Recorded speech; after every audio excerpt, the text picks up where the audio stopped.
Assalamualaikum warahmatullahi wabarakatuh. Hi friends, இன்னைக்கு ஒரு video என்ன அப்படின்னா ஒன்றும் இல்லை, சிக்கன் பக்கோடா செய்ய போகிறோம். வாங்க இன்க்ரீடியன்ஸ் பார்த்துருவோம். இது வந்து சிக்கன் பக்கோடாக்காக நான் எடுத்து வச்சுருக்கிறேன். இந்த மாதிரி பீஸில் வெட்டி வச்சுக்கோங்க. அப்புறம் மசாலா ஐட்டம் பார்த்துடலாம். இஞ்சி பூண்டு 1 ஸ்பூனு, தயிர் கொஞ்சம் எடுத்துருக்கிறேன், சில்லி பவுடர் வந்து 2 ஸ்பூனு, அரிசி மாவு ஒரு 1/2 ஸ்பூன் எடுத்துருக்கிறேன், மைதா மாவு ஒரு 1/2 ஸ்பூன் எடுத்துருக்கிறேன், கார்ன் மாவு எடுத்துருக்கிறேன், அது வந்து 2 ஸ்பூனு.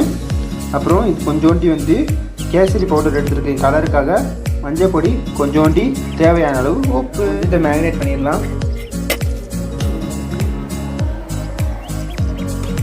இது அப்படியே கொஞ்சம் கொஞ்சமாக ஆட் பண்ணிக்கோங்க. இப்போ வந்து நல்லா கலக்கிக்கோங்க. கொஞ்சோண்டி தண்ணி ஊற்றிக்கோங்க. கொஞ்சோண்டி ஊற்றிட்டு நல்லா கலந்து விடுங்க. கட்டியாக இருக்கணும். நம்ம அந்த கார்ன் மாவு போட்டுக்கோங்க, அதுதான் அந்த சாஃப்ட்னஸ்ஸை கொடுக்கும். காய்ஸ், நான் தோசை மாவு எடுத்துருக்கிறேன். இதுக்கு நான் திடீர்னு தோசை மாவு எடுக்கிறேன்னு கேட்காதீங்க. தோசை மாவு சேர்த்தா டேஸ்ட் நல்லாயிருக்கும், அதனால் தோசை மாவு நான் எடுத்துருக்கிறேன். இப்போ வந்து இது நல்லா விரைவிக்கோங்க. இதுதான் அளவு. ரொம்ப தண்ணியாகவும் இருக்கக்கூடாது, அதே வந்து ரொம்ப கட்டியாகங்க. எவ்வளோ கலர்ஸ்லாம் வந்துருக்குன்னு பாருங்கள். அந்த கறியிலலாம் கலர்ஸில் அவ்வளோ அழகாக ஊட்டிருக்கு. இது வந்து நான் 20 மினிட்ஸ் ஊற வச்சுருக்கிறேன். 20 மினிட்ஸ்க்கு அப்புறமே இந்த மாதிரி வந்துடும். இப்போ வந்து நம்ம இதை வந்து பொரிச்சு எடுத்துருவோம். வாங்க, ஓரத்துலேருந்து போடுங்க. ரைஸ் இது எல்லாத்தையும் மேலே மேலே போட்டுக்கோங்க, ஒன்றும் பிரச்சனை இல்லை. அவ்வளோதான், எல்லாத்தையும் போட்டுட்டேன். ஃப்ரெண்ட்ஸ், இப்போ போட்ட உடனே நம்ம கொஞ்சம் சிம்மில், மீடியம்லேயோ இல்லை சிம்லேயோ வச்சுட்டு இப்படி லேசாக கிண்டி விட்டுக்கோங்க. அப்படியே தனித்தனியாக எவ்வளோ அழகாக வருது பாருங்கள்.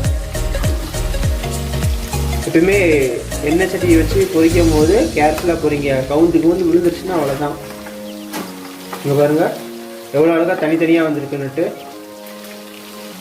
இப்படி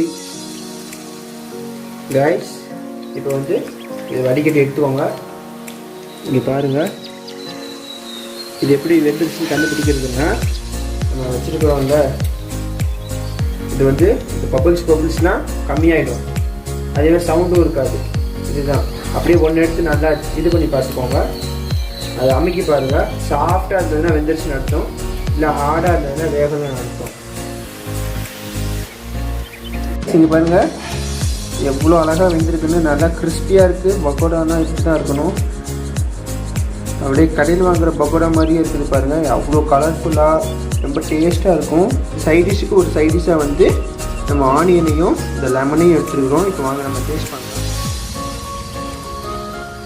சூப்பராக இருக்குது, ரொம்ப டேஸ்ட்டாக இருக்குது, நிஜமே நல்லாயிருக்கு. ரொம்ப சாஃப்டாக, அந்த புளிப்போட அந்த உரப்பு காரம் எல்லாம் சேர்ந்து ரொம்ப சூப்பராக இருக்கும். இந்த ஆனியனு, அந்த லெமனு, அந்த பக்கோடா மூணுத்தையும் சேர்ந்து சாப்பிட்டா அவ்வளோ சூப்பராக இருக்குது. ரொம்ப ஒரு அட்டகாசமான ஒரு காம்பினேஷனாக இருக்குது. இன்னும் சாப்பிட்டுக்கிட்டே இருக்கலாம் போல இருக்குது. ஃப்ரெண்ட்ஸ், இந்த ரெசிபி நீங்களும் வீட்டில் ட்ரை பண்ணுங்கள். இந்த வீடியோக்கு ஒரு லைக் பண்ணுங்க, உங்கள் ஃப்ரெண்ட்ஸுக்கு ஷேர் பண்ணுங்கள், கீழே கமெண்ட் பண்ணுங்கள் உங்கள் ரெசிபி எப்படி இருந்ததுன்னு பார்ப்போம். அண்ட் மறக்காமல் சப்ஸ்கிரைப் பண்ணிடுங்க. பாய், வீடியோட சந்திப்போம். அஸ்ஸலாமு அலைக்கும்.